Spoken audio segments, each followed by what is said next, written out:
I didn't know my neighbor's voice until after he died. The night they carried his body out, the whole street smelled like rain and hot asphalt. It was one of those heavy Texas summer storms that makes the air feel thick in your throat, like you're breathing through wet cotton. The red and blue lights from the ambulance pulsed against the vinyl siding of our houses, painting everything in flashing streaks of color: my white mailbox, the cracked driveway, the line of trash cans waiting for pickup in the morning. The siren was off by then, but the silence felt even louder. I stood on my front porch in an old gray t-shirt, bare feet sticking slightly to the chipped wooden boards. The railing was rough under my fingers, splinters catching at my skin as I gripped it harder than I meant to. Across the neatly trimmed strip of grass that divided our two driveways, his front door gaped open for the first time in years. It looked wrong, like a mouth forced open on a body that didn't want to talk. For 10 years, that man had lived exactly 20 feet from me, and in all that time, he had never said a single word. Not hello, not good morning, not nice weather, not even a grunt when our eyes accidentally met taking out the trash. He'd just give this quick, almost guilty nod and disappear back inside his house, like he was afraid even his footsteps might be too loud. The rest of the neighborhood had nicknamed him Mute Mike, even though no one knew if that was his real name. Out here in Cedar Hill, people talk. They gossip over barbecue grills and at Little League games and in line at the Walmart self-checkout. But when it came to him, everyone only had rumors. Some said he was a veteran with PTSD. Others swore he'd seen something he wasn't supposed to. One of the older ladies on the corner insisted he'd made a vow of silence for religious reasons. No one knew for sure, because no one ever got close enough to ask. Now, watching the paramedics wheel his covered body down the short concrete path lined with perfectly clipped hedges, all I could think was how small he looked. The black bag seemed too big, swallowing up the man who had spent a decade acting like he didn't exist. The temperature had dropped fast with the storm, and a cool breeze slid across my sweat-damp neck, raising goosebumps along my arms. I could smell wet earth, rain on hot shingles, and the faint chemical tang of whatever cleaner they used inside ambulances. My porch light buzzed above me, flickering every few seconds like it couldn't decide whether to stay on or give up. A police officer with a tired face and a coffee stain on his shirt stood at the edge of my neighbor's lawn, writing something in a small notepad. The grass under his boots was darker where the rain had soaked in. One of the younger EMTs glanced over at me, then at the other houses where curtains had shifted and blinds had bent just enough for nosy neighbors to watch without being seen. "Were you close to him?" the officer asked, finally looking up at me. The question hit harder than I expected. My mouth opened, but for a second, no words came out. The truth felt embarrassing, like a confession about my own failure. I lived next door, I managed. For 10 years. His pen paused over the paper. "Did you ever talk to him?" Lightning flashed somewhere far off, lighting the low clouds in a brief, unnatural white.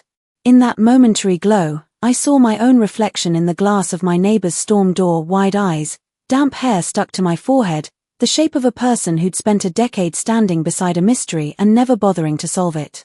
I swallowed, my throat suddenly dry despite the humidity. "No," I said. He never spoke. Not once. The officer nodded like that lined up with what he already knew. "We'll have some follow-up questions for you later," he said, flipping his notebook closed. "His next of kin listed you as a contact." My stomach dropped. I had never heard the man speak. I didn't know his real name, and yet somehow, in whatever secrets he left behind, he had written down mine. If you've ever realized too late that someone right next to you was a complete mystery, hit like, subscribe, and tell me in the comments what you think I should have done the first time I saw him standing alone on that lawn. I don't know how long I stood there, bare feet numb to the porch's roughness and my breath clouding the night air, before the blue and red kaleidoscope faded and the last ambulance wheel left a thin trail in the wet street. I was 46, recently divorced, not so much lonely as used to aloneness. You'd think after years trading polite mornings with the mailman or pretending not to notice the neighbor's golden retriever digging up my marigolds, I'd be decent at handling small talk or accepting silence as part of the landscape. But that night, watching them close the back doors on a decade's worth of questions, I realized how much of the world can happen right under your nose while you're busy believing nothing's happening at all. My name is Sarah Caldwell. I moved into my cedar shingle house on Willow Creek Lane 11 springs ago, still wearing a hopeful feeling like perfume that hadn't washed off yet. The community felt safe, smug even, insulated by good schools and pothole-free roads. Everything always looked just a little too perfect until you got close enough to see the tiny cracks spreading along the edges, like the fine lines fanning out from my eyes.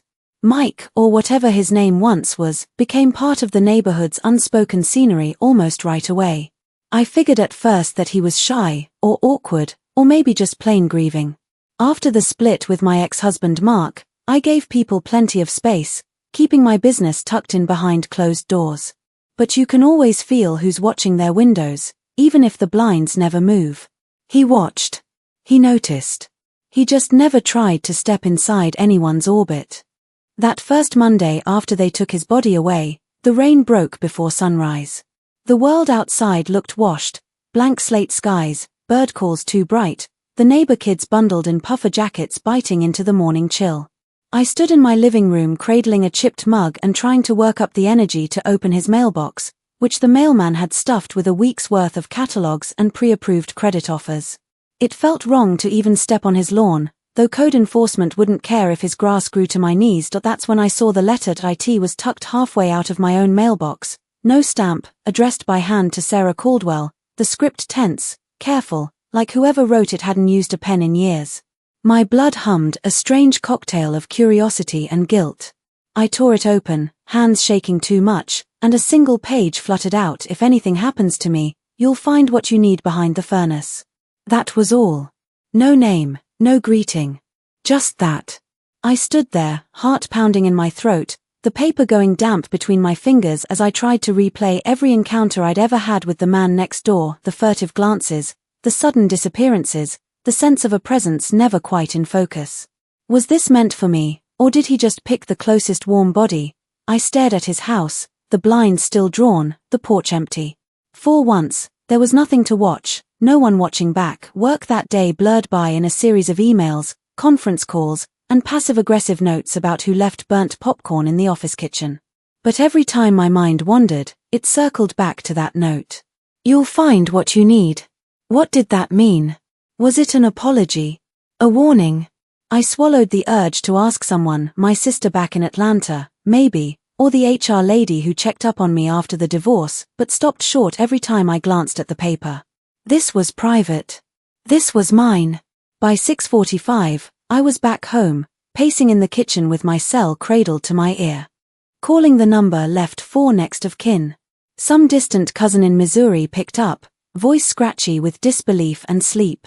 He left you. What? She asked. A letter. No instructions. I never even knew his first name. There was a pause.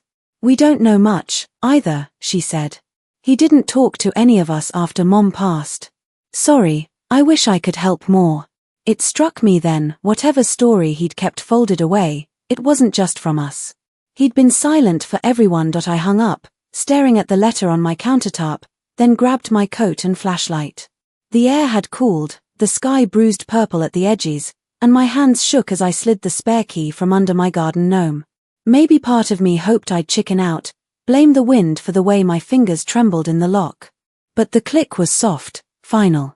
I stepped inside for the first time. The air had that unused, slightly sour scent of old carpet and unwashed clothes sunken deep into the fibers. The living room looked like every other in the neighborhood, matching recliner and sofa set, cream-colored walls, one battered bookshelf lined with Reader's Digest collections and a ceramic cat with a cracked tail. No family photos. No decorations. The only hint of personality was an old, battered upright piano in the corner, buried under a faded American flag. I brushed my hand along the keys. Silence. He hadn't played in years, or maybe ever. I shut the door and moved through the house, trying not to feel like a trespasser, but each step creaked its own private warning. The air was heavy, oppressive, like the house itself wanted me gone. But I made my way to the basement door, the one I'd seen open only once, years ago, when a repairman hollered for help across our driveways and Mike just nodded, silent as always. The stairs protested under my weight, and by the time I reached the bottom, my heart was pounding so loud it drowned out the tick of the water heater and the steady hum of the furnace in the far corner. Behind the furnace, I muttered, training the flashlight beam on a strip of concrete wall. A stack of old paint cans and a broken rake blocked the view, but wedged behind a loose metal sheet was a battered showbox, wrapped tight in duct tape. My throat closed. For a long second, I just stared. Once opened, whatever was buried would no longer be a secret, his or mine. But I peeled the tape anyway, pulling at layers until my fingers hurt. Inside, there were photos, old papers, and a single flash drive. The photos, yellowed and fragile, showed a young man in uniform, standing next to another soldier I almost recognized. Both wore solemn expressions, rows of medals on their chests. On the back, in squeaky, uncertain handwriting, was a date, 2007, Fallujah. My pulse skipped. Was this why he never spoke? The war? Or something that happened after? I dug deeper, finding faded postcards stamped from cities all over the country: Chicago, Pittsburgh, El Paso, each with a single line in careful, impersonal script: thinking of you. Stay strong. Hope this finds you well. I set the flash drive on my lap, booted up his dusty laptop from the coffee table, and plugged it in. It took minutes for the ancient computer to chug to life. When the file browser popped up, all it showed was a folder titled "If Found." My finger hovered for a moment before I clicked. If you want me to continue to the next part, just say the word. I stared at that folder named "If Found" longer than I care to admit. My fingers hovered over the mouse, hesitant, as if clicking might crack open something I wasn't ready for. But the truth was, I was already hooked. I needed to know. I needed to understand why Mike, my silent neighbor, had spent 10 years not saying a word, and what wounds so deep had silenced him. I pressed play on the first audio file. The voice was rough, low, but steady, a man speaking softly into what sounded like a tape recorder. The words hit me like a punch. January the 12th, 2015. If you're hearing this, then I'm gone. Or maybe I'm still here, but the silence has become a prison. I chose this quiet to keep the noise inside from breaking free. I can't tell my story aloud, but maybe these words can carry it forward. The recording was the beginning of a confession, a long, painful unraveling of a life I had barely glimpsed from the outside. He spoke of Iraq, of a unit betrayed by its own command, of a mission that went sideways and lives lost. His voice cracked when he mentioned friends who never came home, but he didn't stop there. He talked about the cost, the survival, the nightmares, the unspoken damage, not just to body, but to soul. He explained how, in the aftermath, even the sound of his own voice felt like a liability, a risk too great to carry. With each word, the man I thought I knew disappeared a little more, replaced by something raw and real. I played the next tapes one after another over the following days, holed up in my cluttered living room with the curtains drawn tight. I wanted to tell someone, anyone, but who would believe me? That mute Mike, my unspeaking neighbor, had a story that folded into mine in ways I couldn't yet see. As I dug through the house, I started finding more clues. A dusty bookshelf where journals lay hidden behind faded novels. Letters, typed and handwritten, sometimes brittle with age.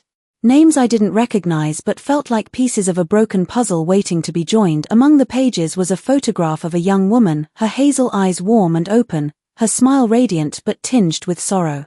Beneath the picture was just one word: Maggie. Who was she? His wife. His sister. Someone he lost.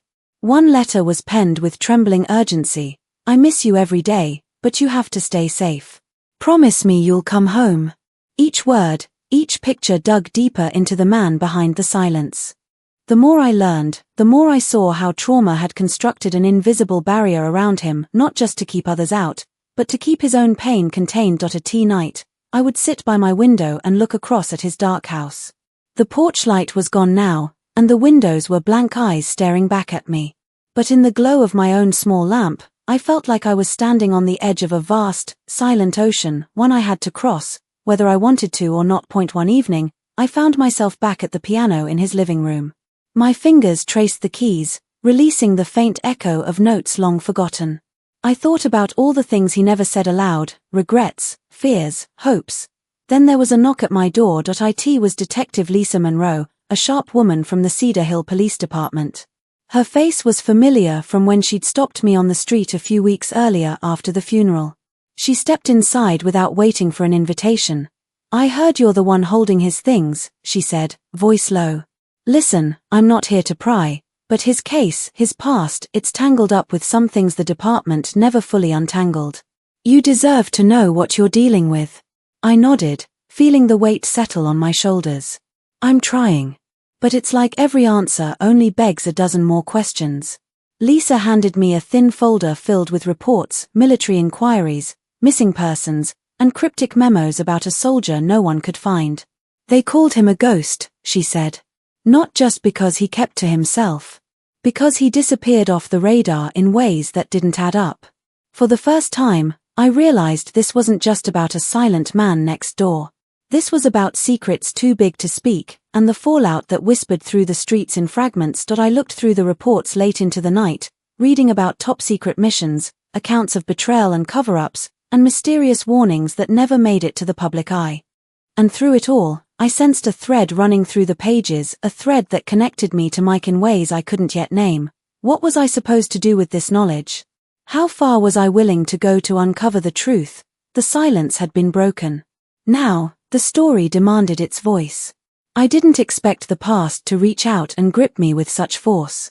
The truth that Mike had buried beneath years of silence began to unravel like a slow-burning fuse, one that led straight into the heart of secrets meant to stay hidden. The folder Detective Monroe handed me weighed heavy with reports and photographs, documents I barely understood but could feel the gravity of. Stuff that no one had wanted to talk about. Stuff that might explain everything. His silence, his withdrawal, his fear. I pored over pages describing a military mission that had gone catastrophically wrong. Names blacked out, dates shifted, but the pain bled through the lines. They called it Operation Storm Ridge, a mission shrouded in classified secrecy and official denials. Mike had been a whistleblower in the making. The more I read, the more I started piecing together what had pushed him to silence. There was a cover-up. Not just any cover-up, the kind that changes lives, destroys careers, and leaves ghosts behind. Mike had witnessed, or maybe even tried to stop, something terrible overseas. Something his superiors wanted buried so deeply that anyone who spoke up was erased, and after he came home, silence became his armor. I felt like I was living inside a spy novel, except it was real life on Willow Creek Lane. My neighbor, the quiet man I never understood, had lived a double life of pain and secrets. One night, I sat late into the dark, replaying audio files where Mike's voice trembled over names and events. I learned about a comrade, TJ, who went missing not in combat, but during an operation that should have been routine. Mike's voice broke when he said the word betrayed. The next day, I went to the local library.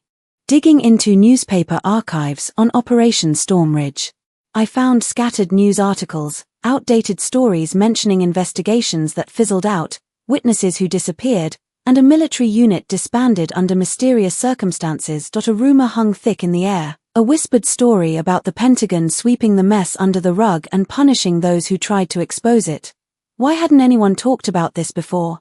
Why had Mike's silence been accepted as just his way? I called Detective Monroe again, desperate for answers but careful not to push too hard. She told me about the military's unofficial wall of silence, the blue wall that protects its own, even if it costs justice. I felt a growing storm inside me, a mixture of anger, sorrow, and a strange kinship with a man I barely knew. Home felt different now.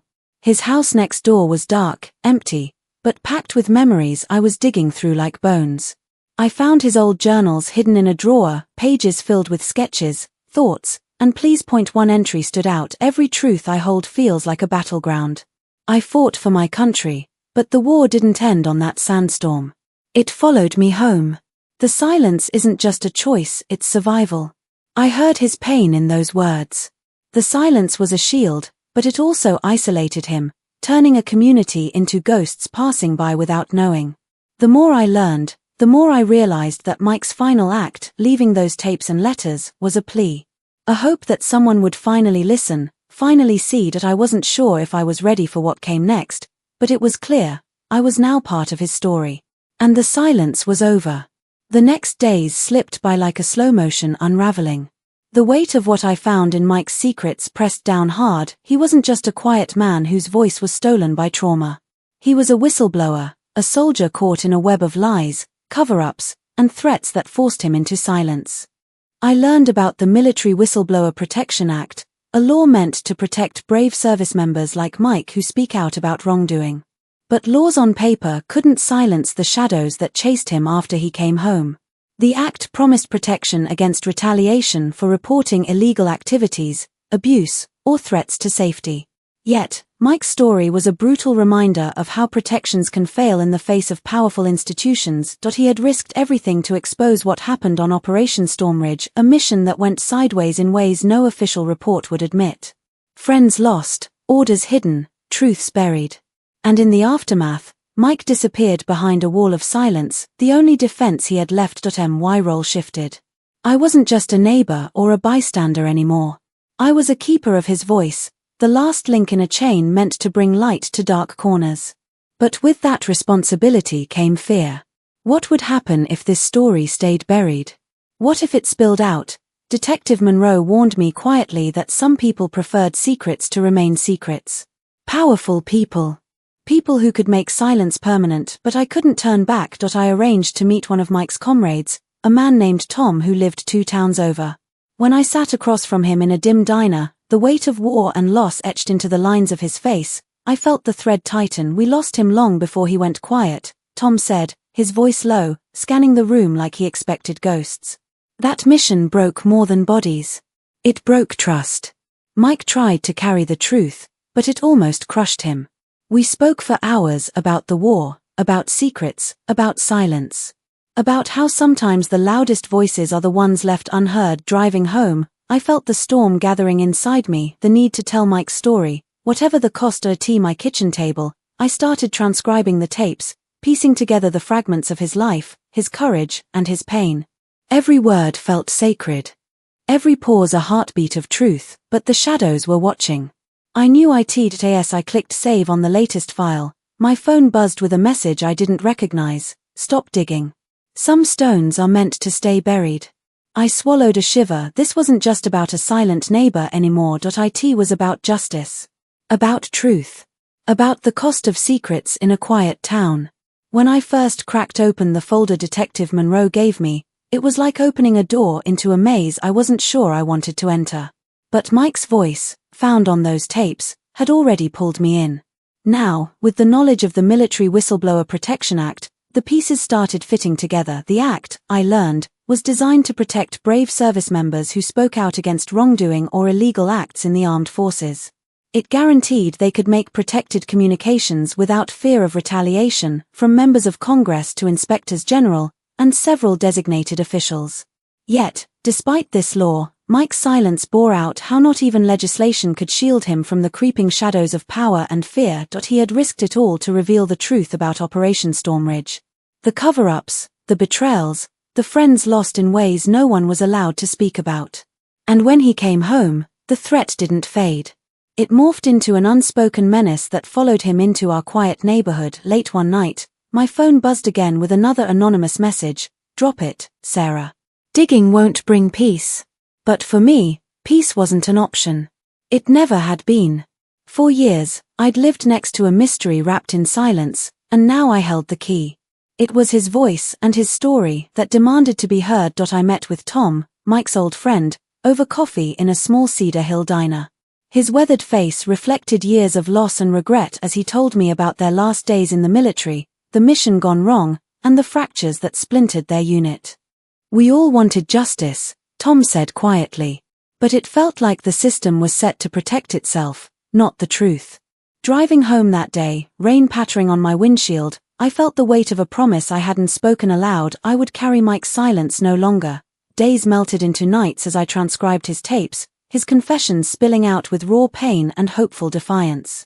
Each word was a thread, stitching together a story that had been hidden behind closed doors and closed mouths. Then came the knock. Detective Monroe stood on my porch, face drawn but determined. "Sarah, someone's been watching you," she said. "These secrets you're uncovering, they have teeth. You have to be careful." The threat was real. The silence was no longer peaceful, it was dangerous. But as I looked out towards Mike's darkened house, a strange resolve settled in me. Some stones demand to be turned. Some truths require a voice, no matter how quiet the ones who hold them. I wasn't just his neighbor anymore. I was his witness. The Military Whistleblower Protection Act, it sounded like a shield written on paper, but for Mike, it had been more like a fragile promise, a flickering light in a long, dark tunnel. I spent nights poring over the details, trying to connect his silence to the laws meant to protect people like him. The Act, I learned, prohibits anyone from taking or threatening unfavorable personnel actions against members of the armed forces who make lawful disclosures about violations of laws or regulations. That means soldiers like Mike should have been able to speak out without fear of retaliation.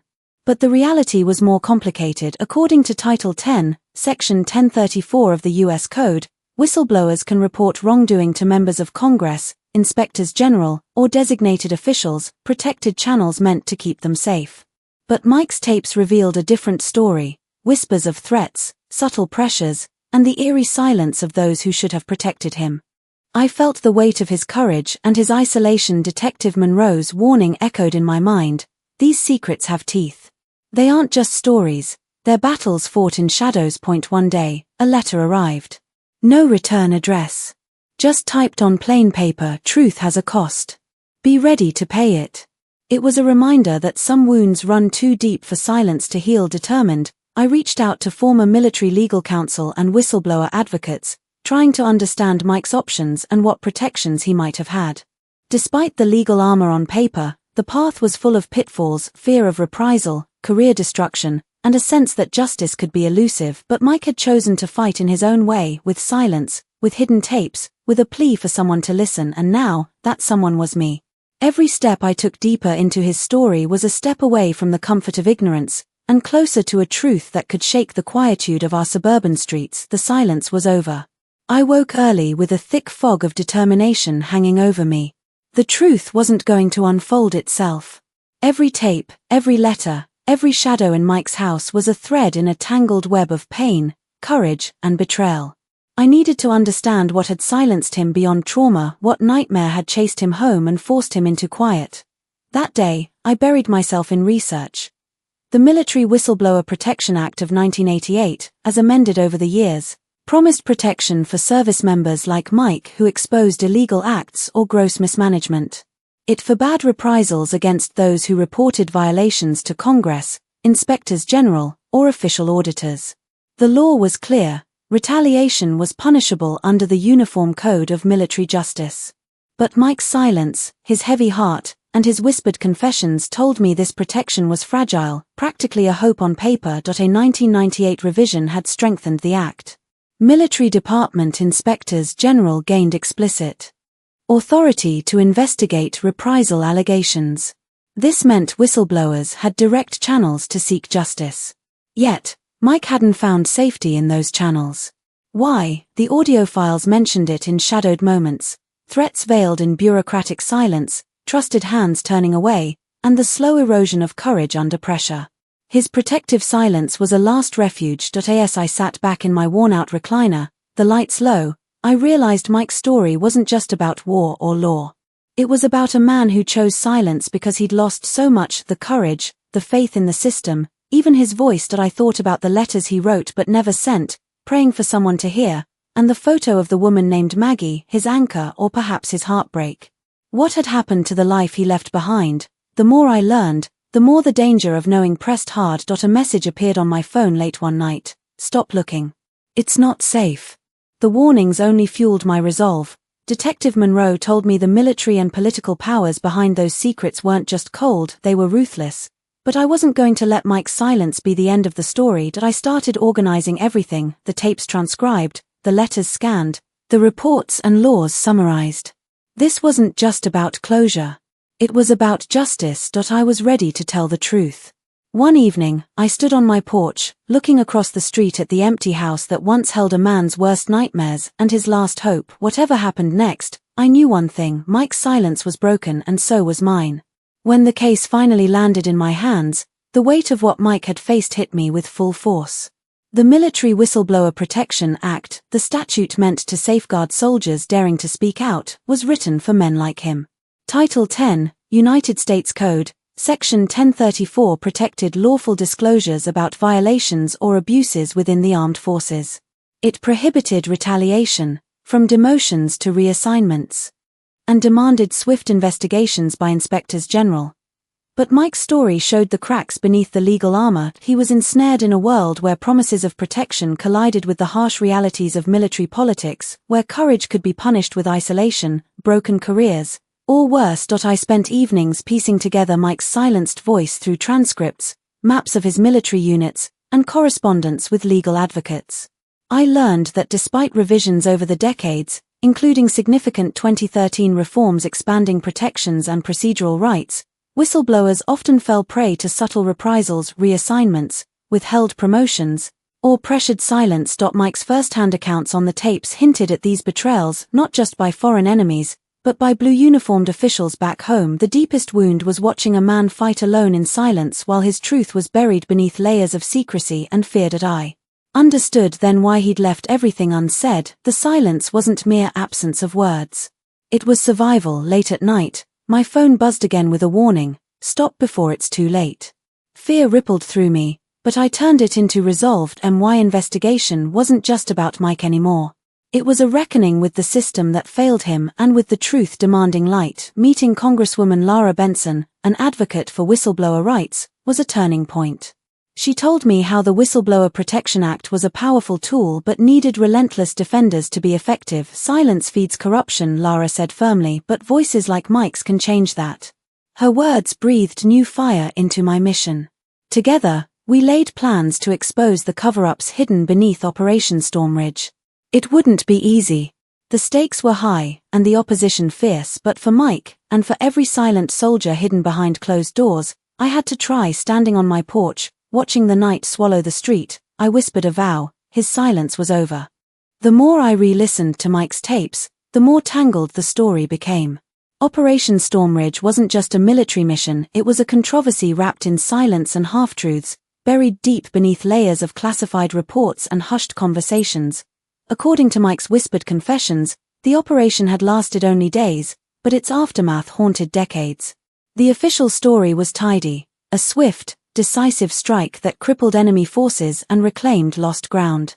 The kind of mission that earned medals and respect, but beneath that facade, Mike painted a darker picture, the kind of war story that never makes headlines. He spoke of innocent civilians caught in crossfire, of allies who vanished without explanation, of orders that came from above, orders that weren't just reckless, but criminal. The worst part, Mike's voice broke on the tape, was watching good men be used as pawns while the truth got buried under layers of lies. The tapes named no full names, only initials and code words, but the anger was raw and unmistakable. That anger spilled into a secret letter tucked between old photographs in his showbox, an unfinished plea to someone named Maggie. "If you find this," he'd written in shaky handwriting, "know that I fought on many fronts. Not all battles are won with guns. Some are lost in silence. Tell the truth, Maggie. Don't let them win." I felt the weight of his desperation. This wasn't just military history. It was a personal war, a soldier fighting ghosts that wouldn't let him speak. As I pieced together fragments from local news archives, government leaks, and whispered neighborhood rumors, a pattern emerged. The aftermath of Operation Stormridge was marred with allegations of cover-ups, unacknowledged casualties, and a silence enforced by fear. Some friends of Mike's had vanished under suspicious circumstances. Others had been discredited or reassigned. The deeper I dug, the more I realized that Mike's silence wasn't just his own, he was carrying a burden too dangerous for anyone to share, and now, that burden was mine. I felt a cold knot tighten in my chest as I stared across the street at his empty house, wondering how many stories like his had slipped through the cracks. The silence was broken, but the truth was only just beginning to surface. The name Operation Stormridge carried heavy weight, even in hushed tones. As I dug through military archives, news snippets, and Mike's own words, the outlines of a controversial mission emerged, one that echoed real-world echoes of Operation Storm, a Croatian campaign known for both military success and serious allegations of human rights violations. Mike's tapes revealed the shadows behind the operation, not just battles won on the ground, but battles waged in silence afterward against truth, against justice, against remembrance. He spoke of civilians caught in the crossfire, of orders that ignored the cost of human life, of comrades who vanished not because of enemy fire but because of the weight of secrets no one dared expose.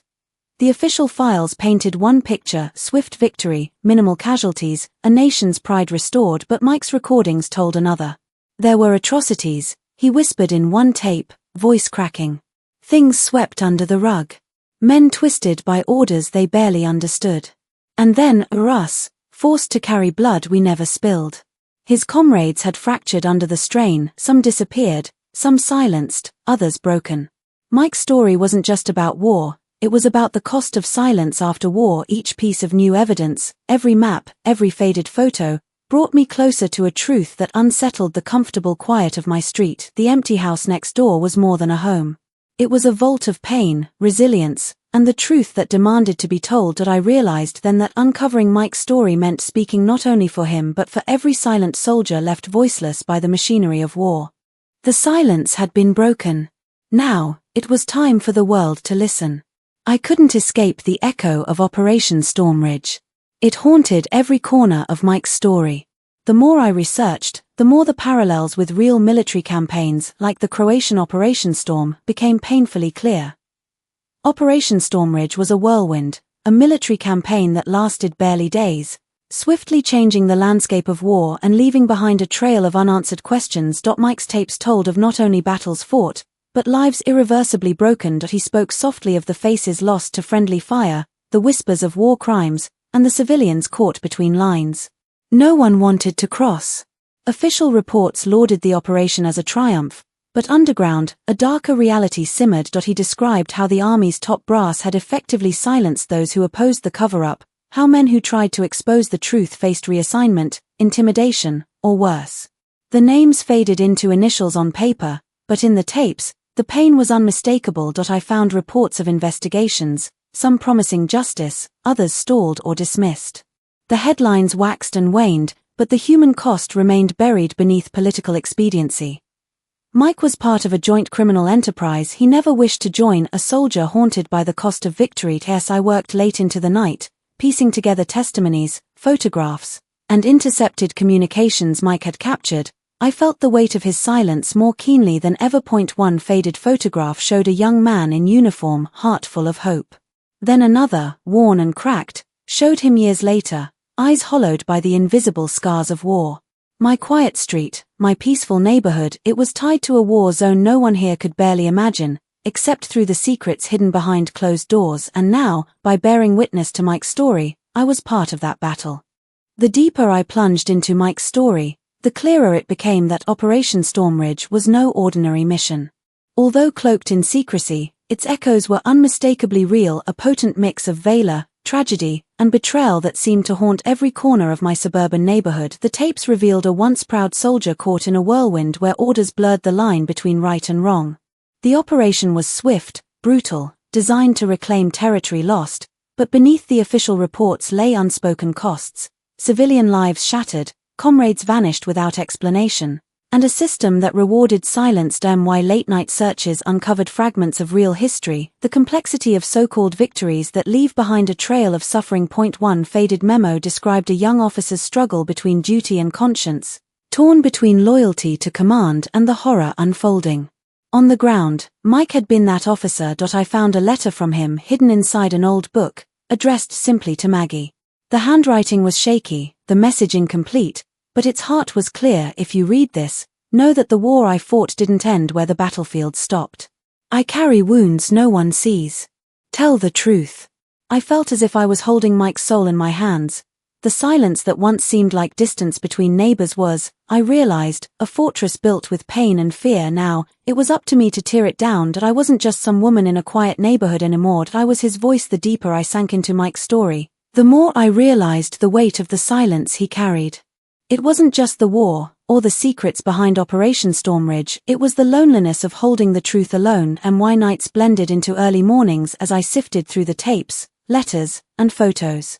Each scene in my mind played out like a movie, Mike, young and full of hope, laughing with his comrades, then the darkness descending as the mission twisted into something unrecognizable. I pictured him in the quiet moments between battles, sitting alone on the cold ground, clutching a letter from Maggie, the woman whose name kept returning again and again in his writings. Who was she? His wife? His sister? Or someone he longed desperately to protect? My own loneliness echoed his. Recently divorced, struggling to rebuild my life in this suburban maze, I found strange comfort in this shared isolation, but as the truth took shape, so did the stakes. The deeper I went, the more I felt eyes watching, threatening shadows ready to silence the story before it could be told. A letter slipped through my door one evening. No signature, just a warning: stop digging, or you'll regret it. The fear was real. Yet, my resolve only hardened that I had to tell this story not just for Mike, but for every silent soldier, every hidden truth buried by years of neglect. As I prepared to share the first chapter of Mike's story with the world, I knew one thing. This was no longer just about uncovering the past. It was about finding my own voice and standing up when silence wasn't an option. It wasn't just Mike's silence that broke me, it was the weight of everything left unsaid.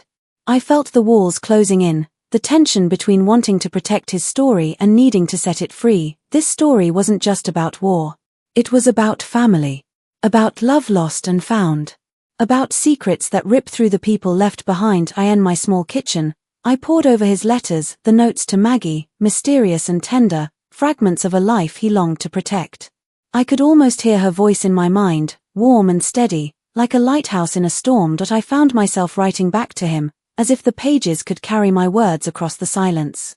I'll tell them, I promised. You won't be forgotten.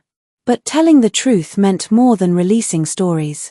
It meant facing the ghosts that still lingered, ghosts who would do everything to keep the silence. One night, my phone rang. It was Detective Monroe. Voice tense. Sarah, you need to be careful. People are watching you.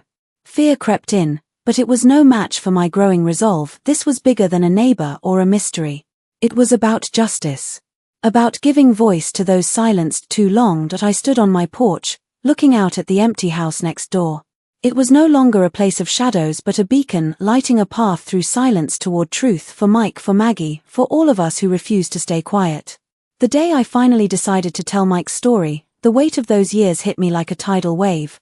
The neighborhood, the quiet street where his silence had lived for a decade, felt suddenly charged with the ghosts of the past, the invisible threads connecting us all in ways I hadn't understood. The more I revealed, the more the story took on a life of its own.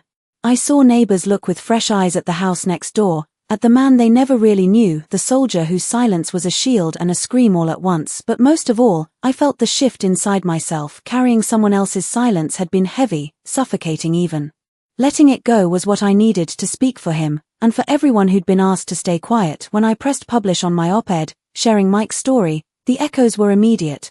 Messages of thanks, shared stories of hidden pain and strength, and voices rising alongside mine. In that moment, the house next door was no longer empty. It was full of presence, of memory, truth, and finally, voice. The story wasn't just about uncovering the past.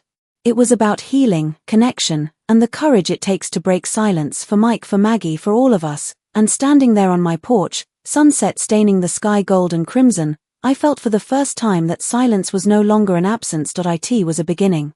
The house next door stood empty now, but the echoes of Mike's story filled every corner of my life. Every word I wrote, every tape I played, was a step deeper into a world I never imagined, a world of silence, courage, and betrayal. I found myself wrestling not just with the facts, but with the weight of what it meant to speak someone else's truth. Days bled into nights as I pieced together his fragmented story, his shattered family, the comrades lost and forgotten, the shadows of Operation Storm Ridge that stretched far beyond the battlefield. My own loneliness mirrored his in strange, painful ways. Recently divorced, struggling to rebuild, I understood the ache of silence, the way it can isolate, imprison, and protect all at once. But as the threats came, mute warnings slipped through my mailbox, eyes lingering too long at the window, I knew that breaking silence carried its own dangers. Still, I was determined. Determined to be the voice for the voiceless. To honor the man who stood silently beside me for 10 years. I wasn't just a neighbor anymore. I was a storyteller. A witness. And a fighter. The story was far from over. The tension between knowing and not knowing became unbearable. Every new discovery about Mike's past felt like a crack opening beneath my feet. I was no longer just a curious neighbor or a reporter of forgotten stories. I was deeply entangled in a legacy of pain, courage, and silence that stretched far beyond this quiet street. I found myself reliving his moments through the tapes, the desperate hope in his voice when he mentioned Maggie, the guilt shadowing every admission of the mission's aftermath, and the silent screams behind his years of quiet. At the same time, my own life folded with his alone now after my divorce, balancing grief. With a burning need for truth, secret messages continued arriving, half threats, half warnings. But they didn't stop me, they only steeled my resolve. One evening, I sat at my kitchen table surrounded by pages of transcripts and photos. The weight of his story pressed down like gravity. Yet, amid the darkness, there were also flashes of light, moments of friendship, hope, and love that Mike fought to hold on to. The silence that had once divided us was breaking, both his and mine, and as I looked up from the scattered pieces of a shattered past, I realized, this story was more than history. It was a call to speak up, to heal, to break free. That I wasn't just telling Mike's story, that I was claiming my own. The house on Willow Creek Lane was no longer just a neighbor's home, it was a monument to a man whose silence had stretched a decade. As I stared at its shuttered windows, I felt the full gravity of what unspooling his story meant, not just for Mike, but for me. The tapes recounted battles, but also whispered fragile moments of humanity. The unspoken grief, the desperate hope in letters to Maggie, the quiet courage of a soldier caught between loyalty and truth. That I had wrestled with my own loneliness, my fractured life after the divorce mirroring Mike's silent fight. But now, standing at this crossroads, I knew I had a choice, to let silence win or to fight for the voice we both deserved. The anonymous threats continued, shadows flitted at my door, and lingering glances followed me at the grocery store. Fear wrapped itself tighter, but my resolve only deepened. This was no longer someone else's story. It was my fight. 2.1 night, after hours of transcribing Mike's voice, I sat back and realized something profound. Telling his story was more than unveiling a secret. It was about healing wounds, stitching broken bonds, and reclaiming lost voices. Looked toward the empty lot next door, the sun setting behind the trees, and whispered a vow not just for Mike, but for all of us. Silence was no longer an option. The story was mine to tell. The line between past and present blurred as I sat surrounded by Mike's tapes and letters, the weight of his truth pressing down like a storm cloud. Each night, the house felt quieter, but inside me, voices rose. His voice, Maggie's name whispered in longing, my own heartbeat pounding louder. The threat lurking in the shadows became more real. A late-night knock rattled my nerves, unanswered calls left no voice but silence. I realized telling this story was no longer just about uncovering truth, it was survival. I reached out to community allies, veterans groups, folks who understood the heavy price of silence. Together, we plotted steps forward, determined to break the wall of fear and forgetfulness. One afternoon, a letter arrived in the mail, plain, unmarked. Inside, a simple message, "You're not alone." Tears blurred my vision, not just from fear, but from the fierce surge of hope. Mike's silence might have been long, but the story was finally alive, and for the first time in years, I felt free.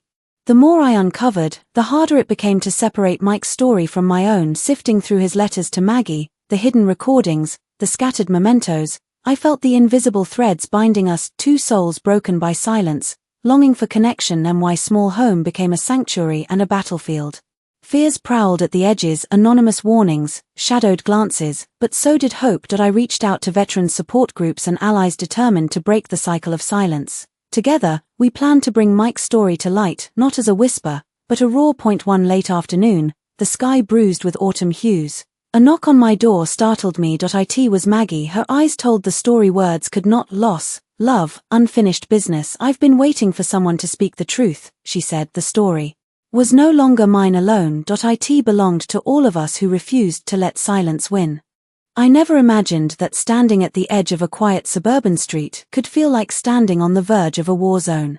Not just the war Mike fought overseas, but the war within us, the battle to find truth, to break silence, to heal wounds that no one else dared touch. My days blended into nights filled with voices from the past. Mike's whispered confessions, the letters between him and Maggie that carried hope and heartbreak, the silent echoes of comrades lost and stories untold. Every piece of paper, every tape, was a fragment of a life shattered by loyalty, betrayal, and the weight of secrets. The deeper I dug, the clearer it became. This wasn't just his story. It was all of ours. I wrestled with my solitude, with the emptiness left by a broken marriage, and found courage in the quiet resilience I saw reflected in Mike's battles. It wasn't just the war overseas, it was the war to be heard, to be understood. Threats began to crawl into my world, anonymous notes slipped through my door, unnerving phone calls with no voice on the other end. Shadows lurked on the edges of my daily life, fear tightened its grip, but it couldn't silence the fire inside me. I reached out to veterans who quietly carried their own burdens, to advocacy groups fighting for voices lost in the noise, to Maggie, whose arrival on my doorstep broke the last of my isolation. Together, we became a small but determined force against a wall of silence and denial. One crisp fall evening, when the world outside was painted gold and amber, I realized that standing up for Mike, for the truth, meant standing up for myself. To speak the unspeakable. To dismantle the walls. To light the darkness. The house next door no longer just held memories of a silent man. It was a beacon, a testament to courage, love, and the power of voice. And for the first time in years, I felt whole. The sun was setting over Willow Creek Lane, casting long golden shadows over the quiet street. The house next door, once a symbol of silence and mystery, now stood as a testament to courage and truth. I stepped onto my porch one last time, the weight of Mike's story settling softly around me. It wasn't just the story of a mute neighbor, a broken mission, or silent pain. It was a story of survival, of love lost and found, and a voice reclaimed from the shadows. The road ahead was uncertain, filled with challenges yet to come. But for the first time in years, I felt hope, a fragile, glowing ember that promised light even in the darkest night. Thank you for walking this journey with me. If you've ever known the pain of silence or the power of speaking your truth, hit like, subscribe, and drop a comment telling me what you would have done if you walked in my shoes. Your support means everything. If you want to show extra love, a super thanks would mean the world and help keep these stories alive.